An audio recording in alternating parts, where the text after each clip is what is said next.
Football বিশ্বকাপে একটি গোলই বদলে দিতে পারে পুরো ম্যাচের দৃশ্য। আর সেই গোল যদি আসে ম্যাচ শুরুর মাত্র 1 মিনিটের মধ্যেই, তাহলে প্রতিপক্ষের জন্য সেটা হয়ে ওঠে দুঃস্বপ্নের মতো। এবারের বিশ্বকাপেও এমনই এক নাটকীয় দিনে দ্রুততম গোলের রেকর্ড নিয়ে তৈরি হয়েছে দারুণ উত্তেজনা। মরক্কোর ইসমাইল সাইবারি মাঠে নেমেই ৭১ সেকেন্ডে করলেন দুর্দান্ত এক গোল। কিন্তু কয়েক ঘন্টার মধ্যেই সেই কীর্তি ছিনিয়ে নিলেন প্যারাগুয়ের ম্যাথিয়াস গালারজা।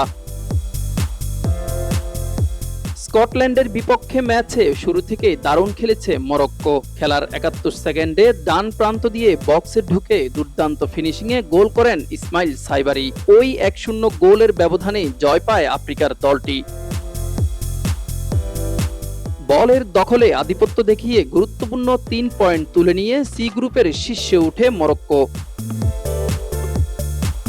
কিন্তু সাইবারির সেই দ্রুততম গোলের আনন্দ বেশিক্ষণ স্থায়ী হয়নি।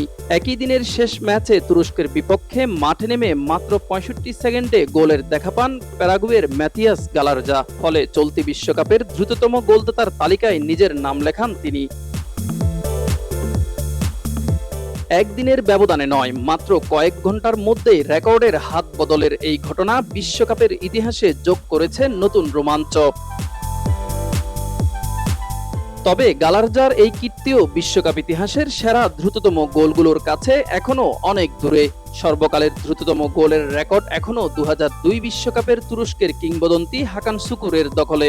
দক্ষিণ কোরিয়ার বিপক্ষে ম্যাচ শুরুর মাত্র ১১ সেকেন্ডে গোল করে তিনি গড়েছিলেন অবিশ্বাস্য এক ইতিহাস। এমনকি বিশ্বকাপ ইতিহাসের দ্রুততম ১০ গোলের তালিকায় জায়গা পেতে ২০১৮ সালে ৫৫ সেকেন্ডের মধ্যে গোল করেছিলেন ডেনমার্কের ম্যাথিয়াস জার্গেনসেন। তাই বিশ্বকাপের এই মঞ্চে প্রতিটা গোল যেমন গুরুত্বপূর্ণ, তেমনি সেই গোলটিও কত দ্রুততম সময়ে আসে সাইবারি আর গালারজা সেটাই আবারও দেখিয়ে দিলেন ফুটবল বিশ্বকে। মিজান ফারাবী, দিগন্ত স্পোর্টস।